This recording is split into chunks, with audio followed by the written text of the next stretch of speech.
Hendrix had pulled the short straw, drawing first watch on the coldest night imaginable. He was never really sure exactly what went on here all the way out at Port Providence, but whatever was happening in the research station below was certainly important enough to warrant a watchtower in which Hendrix was now trying not to freeze to death. The night was clear and visibility was good. Out among the snow dunes, he could see the dancing lights once again. Slivers of purple and green, weaving strands of flickering colour out on the horizon. He didn't know what they were, none of the watch did, but each night around this time the dancing lights brought the researchers out of their station to take their readings on their fancy instruments. All Hendrix knew was that whilst he watched the lights dance, he didn't mind the cold so much.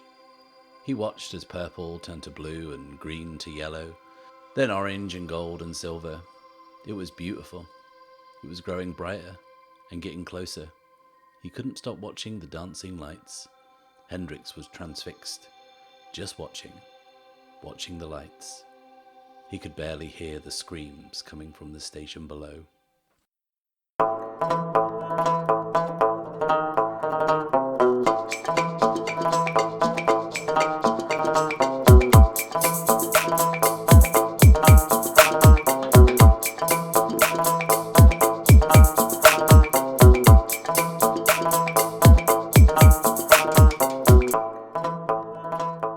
Hello and welcome to The Bad Spot, an actual play podcast in which I, Matt Risby, and I alone, am playing through Ironsworn Starforged.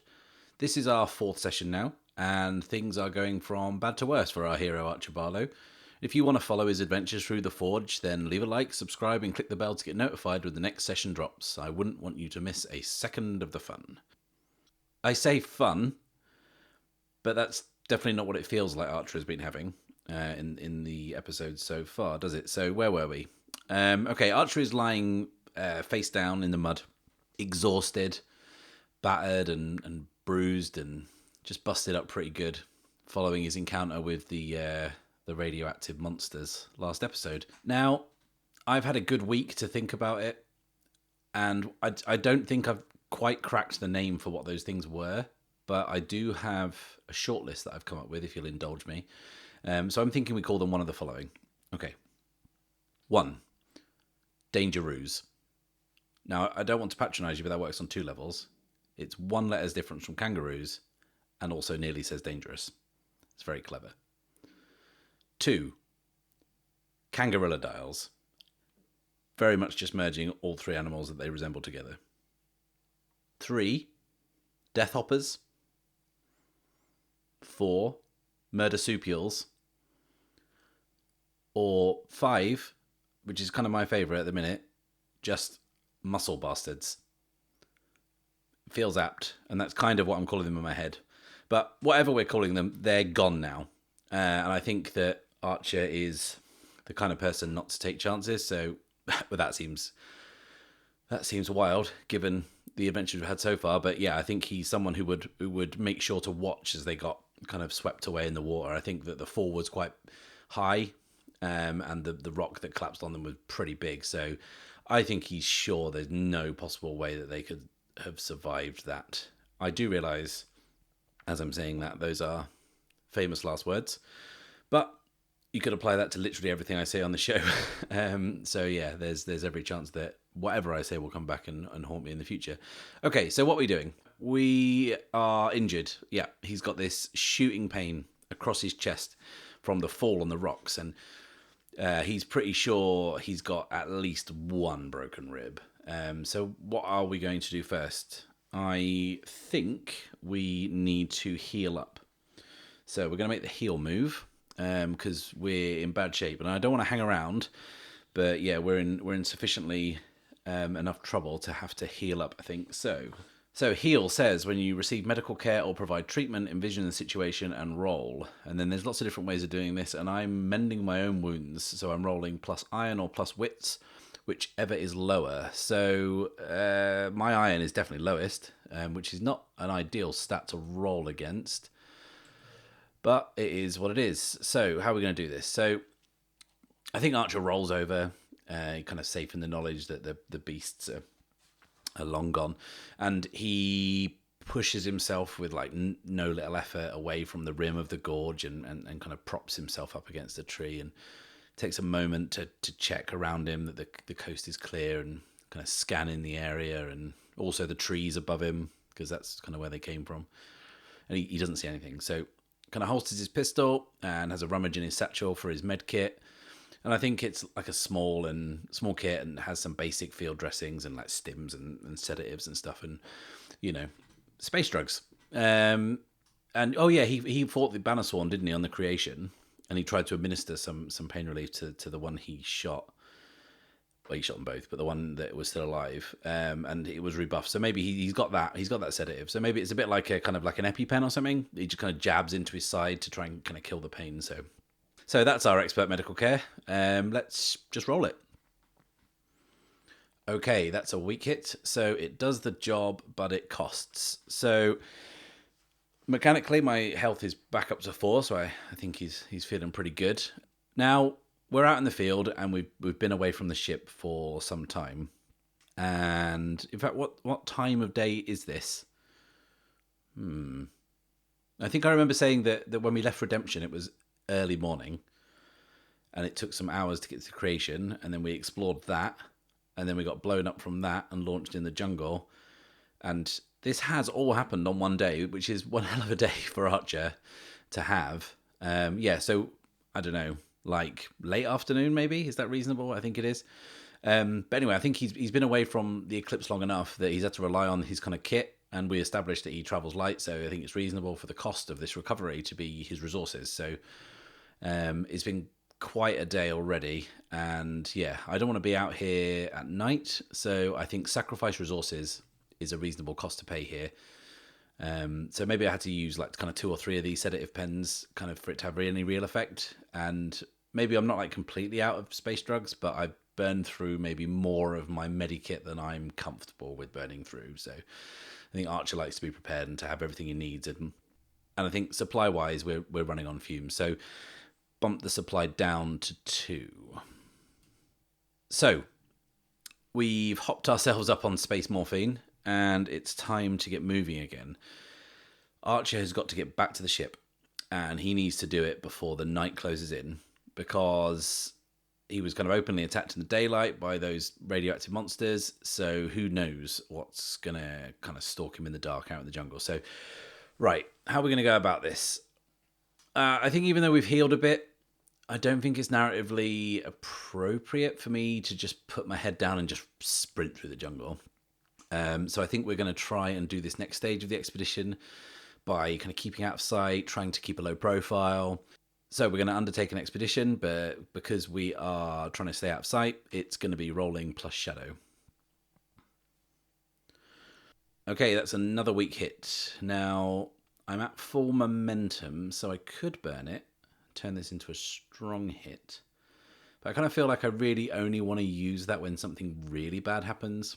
Which I appreciate is a weird thing to say as we're on episode 4 and it's just been a continuous stream of bad things happening. So, should I burn it? Should I burn it? No, I'm not going to burn it. Will that come back to haunt me? Probably. So, okay, on a weak hit, we're going to mark progress as per the rank. And good God, this is only the second bit of progress we've made on this track. So I think, yeah, maybe the feeling of not making any progress is going to be my suffer move here. I think that Archer has been kind of super quiet and moving as deftly as he can between the trees and the rocks and whatever cover he can find, but it's taking forever and it's getting darker and all the scenery looks the same. It just doesn't feel like he's getting anywhere. So I think Archer is finding this all like a bit disheartening, bless him. And I think he's feeling lost and exhausted, and it's just a bit too much. So I think he kind of stops for a second to catch his breath, and he has a moment sitting in a rock in a clearing that looks exactly the same like the last dozen clearings he's crossed, and he's tired and he's hurt and he just feels like he's just going on and on and on, and he takes a moment just to try and gather himself. It's crushing, this kind of feeling of treading water, of not going anywhere, not making any progress. So I think my suffer move for that weak hit will be to lose some spirit. So my spirit is down to 2. It's a fairly miserable affair. But we've got to keep going. We've got to keep moving and get back to the ship. The rain has been relentless and the skies are dark anyway. But I think it's kind of getting darker and he's going to be totally exposed when the sun goes down. So I think he's tried staying out of sight, but that's really slowed him down and he wants to pick up the pace, but he's still finding moving difficult, maybe. So we're going to move as carefully and as quickly as we can. So I think stop in to assess the situation every few hundred meters, kind of scan for threats, and then move as fast as we can go. So I think that's moving with vigilance. So this stage we will roll plus wits.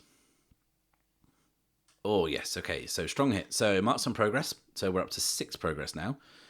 And I think that represents it feeling like we're just getting a bit closer. Maybe there's a change in the scenery, perhaps. The monotony of the endless trees has been broken up, maybe.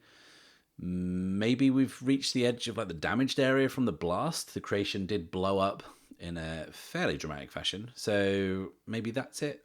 So we've been moving cautiously as we can, stopping to check the coast is clear, and then kind of moving with purpose, and then we reach a clearing that is unlike the others that we've been through. Maybe there's some damage to the trees. Yeah, maybe some like kind of small bits of wreckage. Maybe I can smell some kind of scorched earth. It's not much, but we can feel like we're getting closer, and I feel like that's what that progress represents. But we're still in an infested forest. And I don't want to just with the expedition. You don't want to just keep rolling and rolling and rolling until you get there, and then just like one stage done. That's boring. So let's roll up some flavor. Let's see what the infested oracle has for us. 49 is indistinct movement or sounds. Oh, I don't like that. Or do I? I've not rolled this up as a peril because I got a strong hit, so this might not be that bad. Shall I investigate this?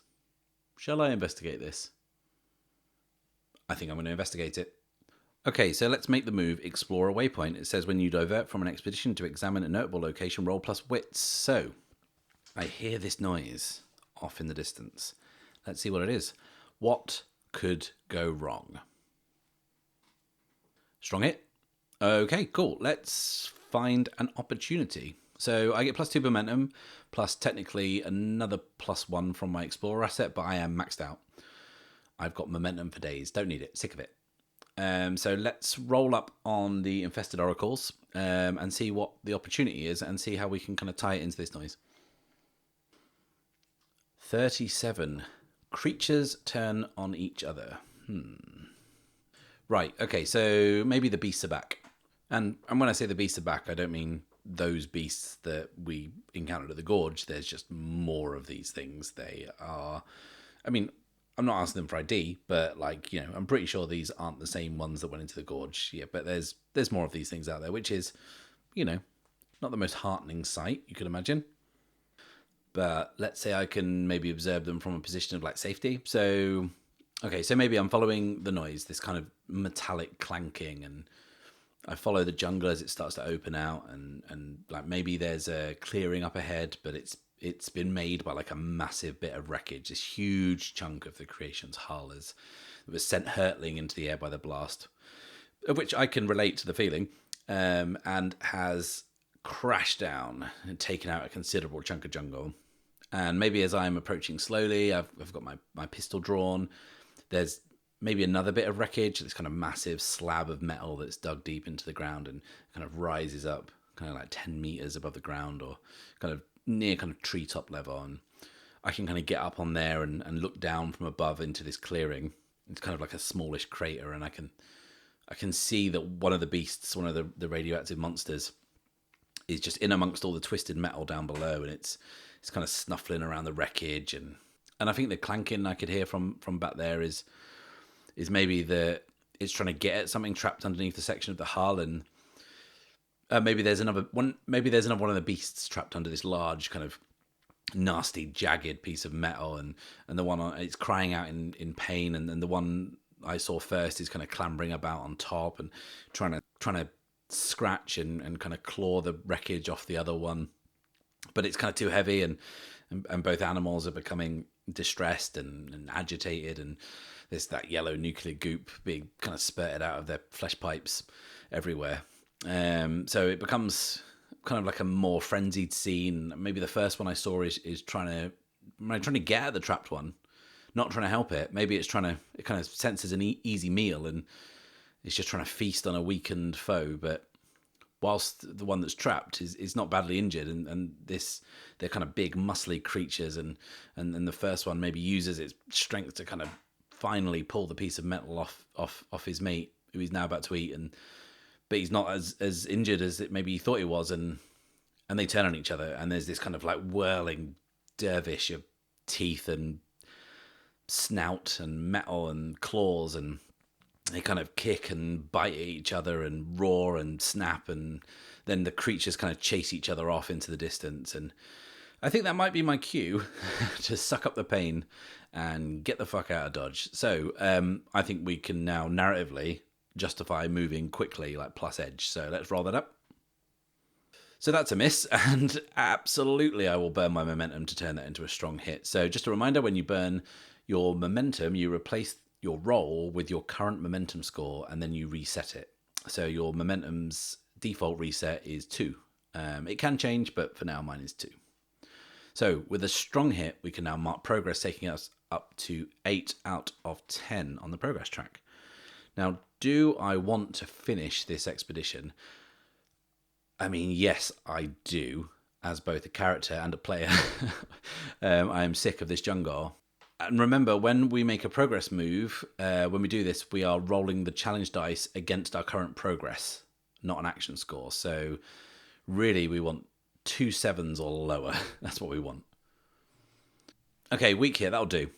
Okay, that'll do. We'll have to just deal with it. So we reach our destination, and we can mark another tick on our discoveries track. But because it was a weak hit, we mark 1 tick rather than 2. But because of my Explorer asset, I actually do a bonus tick, so it's 2 ticks overall.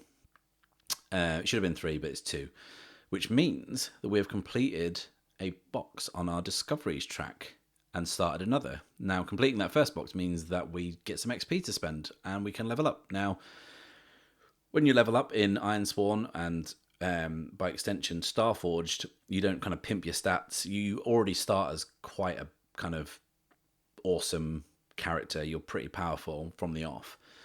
All you can do really is kind of just improve your assets and give yourself little bonuses and buffs to your kind of add-ons. And you can actually acquire other assets, but you need a bit more experience. So I gained 2 XP for filling in 1 box. It's 2 XP to upgrade an asset and 3 to get another one. So you have to do it to make sense of the narrative. So I'm not just going to suddenly become better at something in the middle of this jungle. We'll apply that kind of in between sessions or when there's an appropriate time. So what was the consequence of our weak hit? What unforeseen complication must we face? Now, I think it's only right that the infested jungle will have one more surprise in store for us. So, shall we ask the Oracle? Let's do it. 76. Powerful or dominant creature reveals itself. Of course it does, of course. Are we going to have a what's laying these eggs in aliens moment? I kind of think we are going to, aren't we? So, right, let's say we are at the scene of where we saw the 2 fighting beasts going at it. And we are going to bounce out of there at a real clip. So Archer's flat out running as fast as he can, just going. The trees start to thin as the density of the wreckage and the flames increase. And I think the fires that the blast caused kind of wiped out a lot of this area, but I think the kind of inferno long since peaked and has kind of started to die out, and Archer's able to kind of pick his way through what's left of the creation. And kind of the blast area is huge, it's massive, and he's moving through it for some time, and there's no way to tell what part of the ship is what. It's all just kind of smoking stacks of metal and flame, and then it kind of falls away beneath him, and he's kind of sent tumbling into the crater that he figures is the center of the blast. So he's where the ship was. He's not too far from where he was stood hours earlier, and which means he's not too far from the eclipse. So he kind of realizes this, and he sucks up every last bit of strength he's got, and kind of pushes himself up the side of the crater and out, and He must be kind of stood in the gully where he originally saw the creation. Remember, the eclipse landed on a kind of like a rock shelf up above, and he looked down into this gully and saw the ship there. And this is where he must be stood. And it's getting really dark. But the kind of orange glow of the fire means that he can kind of see the rocky shelf up above, and he can see the path he took to come down what seems like weeks ago. But it was actually this morning. So yeah, we kind of figured out in the last episode, didn't we, that it was very likely that the ship was damaged, because he tried to hail Griff to come and pick him up, and there was no answer. So I think we asked the Oracle, let's try and figure out with the Oracle how bad the ship is damaged. So I think it's likely the Eclipse is seriously damaged, but we will ask the Oracle. So, Oracle, is the ship seriously, and when I say seriously, I mean visibly damaged? 22 is no. Okay, so we have caught a break. So the Eclipse kind of looks exactly as it was, as I left it. There's no obvious signs of damage, which is mad. Maybe the kind of shelf protected it from the blast. Maybe I parked it a little further back, so anything blast that kind of came from below maybe got caught up by the rock and didn't reach the Eclipse. Maybe no falling wreckage landed near the ship. So from where I'm stood, it seems fine. But why didn't Griff respond when I hailed him? I guess we will get to the bottom of that. Let's deal with the peril at hand first before we get to the peril that's waiting for us later. So, okay, relieved, exhausted. My ship's there, but I'm battered and I am broken. And I think that Archer starts to kind of quickly make his way up the path to the shelf, and maybe it's only 15, 20, 25 meters away. It's so close. And then he hears it. Behind him, there's this sound of creaking metal, followed by the familiar snapping and the hissing that he heard at the gorge with his run-in with those creatures. And he slowly turns, and he sees 1, 2, 3 of the beasts that he encountered, just kind of moving swiftly, stalking their way through the hunks of wreckage, clambering over them. Their kind of long snouts kind of sniffing the air, kind of searching him out. You got yellow gloop kind of coming out of their flesh pipes, obviously. That's their thing. Then maybe there's like a 4th and a 5th and 6, and there's more and coming out of the crater to join them. And this is looking like a grim scene. And then the source of that metallic creaking is revealed. I think maybe there's this larger piece of the fuselage just kind of sticking out of the crater, and kind of clambering up the other side of it, there is a much bigger creature. You can't see it kind of fully at first, but then it kind of climbs to the top of that piece of wreckage, the piece of fuselage, and looks down at its other smaller brothers and sisters, and then at Archer. And this is clearly the group's alpha. It's easily twice as big as the others, stronger, somehow more ripped, more defined, great muscle definition. But we can't just leave it at, oh, it's bigger. Let's give it another couple of features real quick. Let's ask the oracles. Okay, so 40 is extra limbs. Okay, right? So, like the others, it's got these kind of big, powerful hind legs that it can use to kind of leap and sprint, but maybe it's also got this third arm kind of growing out of its left flank, and it's clearly this creature is clearly mutated from some radioactive nonsense and that it's been exposed to, and maybe that arm isn't kind of fully formed. It's kind of ends in a kind of like a half fist, so it's almost like a kind of club rather than a kind of dexterous kind of hand. Maybe there's another arm on the opposite flank, but like maybe that one hasn't kind of developed as much, and it's kind of like withered and limp. And well, let's roll again. This is really fun. 77 is ornamented or colourful, so it's flamboyant. Maybe this big one, because it's the alpha, has got some kind of like display, like maybe it's got like a big, like bright red yellow crest of reptilian spines running along its snout, and down its back. And I think we've established that this one is a big boy, and he looks mighty pissed at me right now. And I think I don't think that's because like word has got round the kind of like radioactive monster community of Damu about my running in the gorge, and they've got a score to settle. I just think that these monsters are probably the reason that there were no survivors of the crash of the creation, and probably the reason why no one comes to these side of the mountains. And here I am, facing off against them. So, what are we going to do? It certainly feels dangerous, doesn't it? But I am very close to the ship, and I can definitely make it. So, because I rolled a weak hit after all. It wasn't like a strong hit, and it wasn't a miss. So, yeah, I can definitely get out of this somehow. But I'm very close to the ship, and I can make it. So, okay, maybe if I get to the eclipse and either just take off, or maybe I can kind of get the guns online and I can kind of open up on them and maybe scare them off, maybe, because kind of flares worked before. So I'm pretty sure if I kind of haze them with laser fire, that would probably do the trick. I could really do with Griff doing his job, because I did leave him with the instructions to kind of keep the engine running in case we need to get out. But yeah, it seems like, yeah, he's gone walkabout. So right, so this is going to be a face danger, and we're going to have to just go at like a flat out sprint. Now I burn my momentum in the jungle. It's at 2, so it's of literally no use. So we are going to face danger plus edge because we are running for our lives. Okay, a weak hit, that'll do. So Archer just runs. He puts his head down. He does not look back. He runs. Now, it's a kind of rocky path. It's kind of like a half run, half climb up to the shelf. But despite how tired he is, and despite the pain in his lungs and across his chest and in every part of his body, he bounds up the rock face, and he's got adrenaline coursing through his veins. He can't even hear the creatures behind him because he's just running. He's just running, climbing, bursting out of his skin, trying to make it.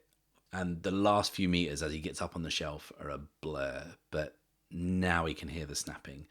Now he can hear the hissing. Now he can hear the roars of the monsters behind him. These things are fast, and they can move quick up any terrain. And he had the jump on him, but they have gained on him. They cannot be far away. He kind of, maybe he's like got a little button on his wrist like you used to on your key to like open a car when you walk into it. So he kind of boop, boop, presses that, and the ramp starts to come down the side of the ship, and he just goes for it. He runs, and the ramp drops down, and before it's even hit the floor, he is rolled in kind of sideways, commando rolled in, and he's hitting the button again to try and get it to retract. And as the ramp starts to go up with him in it, he can see the beasts, and they are closer than he thought. And yeah, as the ramp retracts into the ship, he sees just how close they really were, and like the nearest one is a matter of meters away, snapping at him as he disappears into the ship from view. And I think literally as he was just going in, he kind of saw 1 appear, then 2, then 3, then he stopped counting, because there is a lot of these things out there. And yeah, he's in, he's kind of safe, and he hears the creatures start to crash into the side of the ship and start to kind of claw and scratch at the metal, and it's joined by more. And while the adrenaline's still pumping in Archer, he's just so desperately tired and fried by the events of the day. It's just too much. So I think that's going to be our suffer move for this week hit. We're going to take one final hit to our spirit, bumping us down to 1, and it is looking bleak. And he pulls himself up. He keeps going and kind of moves through the ship. We need to get to the cockpit and figure out what's going on with Griff, and also get the hell out of here. So the kind of scratching below fades as he kind of moves through the ship. But now he can hear the things kind of up on the wings and on top of the ship. They're kind of swarming over the eclipse. And he gets to the cockpit. He can see the creatures amassing outside through the large glass observation window that was obviously very useful during this ship's surveying days. But now he could probably do with, a little blind or something to kind of shield him from this horror. So what's up with Griff? Is Griff broken? Why no respond, Griff? Let's ask the Oracle. Now Griff is unreliable. He's old, and he's a toaster. He's not great, but let's say the odds are 50-50. Is Griff broken? 41. No. No? Okay, so maybe as I enter, I power up the lights and everything comes on around, but Griff is just kind of sat there in his little charging station, kind of lights blinking at me as normal, as if nothing's happened. So maybe the comms are down or something? Yeah, okay, we'll say that. So yeah, maybe there's like a red flashing panel that says comms damaged, comms array damaged. That's why he didn't respond, but I don't know why he's not fired up the engines. I mean, come on. So yeah, I'm like, get us in the air. What are you waiting for? I don't care. Just into the sky, please. And then Archer just kind of jumps into his seat and he takes the yoke, and Griff fires up all the systems, and like suddenly, kind of instantly, the ship comes to life. And it's that quick. You probably really could have done with this a little earlier. And Archer pulls up on the stick and kind of feels the weight of the creatures on the wings, and the eclipse slowly starts to lift, and kind of Archer punches some buttons, and maybe some searchlights come on the bottom or something, and they kind of blast the area around him, and it kind of sends the creatures scattering into the foliage. But the Alpha is down there standing kind of proudly in the spotlight, kind of puffing its chest up, looking back at me, and lets out this almighty roar that shakes the ship and shakes Archer to his bones. I think that sound will haunt him forever. But the eclipse kind of gains altitude and rises up and out of the yellow tree line and into the clear, moonlit sky. And Archer lets out this long, deep sigh of relief, this huge breath that he feels like he's been holding in all day. It has been one hell of a day, but he's safe now. He is in the air and out of reach of the creatures below. The day has nearly broken him. He kind of clicks a few buttons, which gives Griff the control of the ship, and he kind of lets go of the yoke and turns to his survey bot robot companion, and he's like, Griff, what the fuck? Back there, what the fuck? No, I did not have it under control, thank you. I've been blown up and launched across a jungle. I had to walk back. Yes, they were radioactive. Yeah, no thanks to you. No, I'm sorry. It's just been one hell of a day, you know? Yeah. Set a course back to redemption. We need to fix the comms array. And then Archer pulls the data bank out of his satchel and says, and I need to get some answers. Answers about this. And Archer is not one to ask questions. If he's given a job, he doesn't want to know what the job is or who it's for. He just wants to do the job. Get in, get out, stay alive. But this job has been different, and this day has shown him that. Firstly, the job came from the conduit, whose jobs are rare. And this particular job came with the promise of actually meeting the conduit, who we established is this underworld figure, like so mysterious that Archer's never even met them. And not only that, he's never even met anyone who's met them. But for some reason, the conduit's going to risk exposing themselves and their identity by arranging a handover of this databank that the Archer's holding in his hands. This databank in person. Why? And why were there banner sworn after this databank as well? On this planet, Damu, which the other side of the mountains is swarming with grubs, swarming with scavengers who are searching the jungle on that side of the mountains for wreckage and artifacts and everything. Why on a planet full of grubs were there banner sworn doing grub work? What clan do they belong to? Is this sector under clan control? Were they looking for the databank? Is there one of the founder clans after the databank? And with what Archer has learned about the fate of both the redemption and the creation, what implication does that have? Now, Archer does not take chances. And he does not like to be in a position where he has to take chances. And that is all he's done all day. And he also doesn't want to know the answers to difficult questions. He wants to get in, get out, and stay alive. Keep his nose clean. Not ask questions. Because knowledge in this world can be a dangerous thing. The kind of thing that's going to get you killed. But this day has been different. It has felt different. What the hell is going on?